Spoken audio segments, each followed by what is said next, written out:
ঢাকা-টাঙ্গাইল মহাসড়কের পাশে শতবর্ষব্যাপী ঐতিহ্য ধরে রেখেছে জামুর্কির সন্দেশ। সুঘ্রাণ ও সুস্বাদের কারণে সারা দেশের পাশাপাশি চাহিদা রয়েছে পার্শ্ববর্তী দেশগুলোতেও। ঐতিহ্য ধরে রাখায় বুধবার শিল্প উপদেষ্টা আদিলুর রহমানের কাছ থেকে জিআই সনদ গ্রহণ করেন টাঙ্গাইলের জেলা প্রশাসক শরীফা হক। পণ্যটি জিআই স্বীকৃতি পাওয়ায় জামুর্কিতে ক্রেতার সংখ্যা বেড়েছে। ব্যস্ত সময় পার করছেন কারিগররা। প্রতিদিন ভোর হতে গভীর রাত পর্যন্ত এ দোকান থেকে সন্দেশ কিনতে আসেন টাঙ্গাইল সহ বিভিন্ন জেলার মানুষ। অনেকে যাত্রা বিরতি দিয়ে প্রিয়জনের পছন্দের সন্দেশ নিয়ে যান।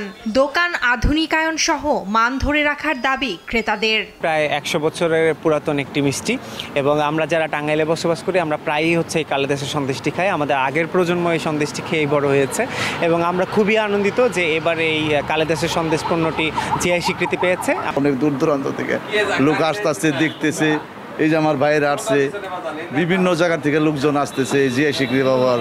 মানুষের অতি উৎসাহ নিয়েও আসতেছে জিআই পণ্য হওয়ার পর।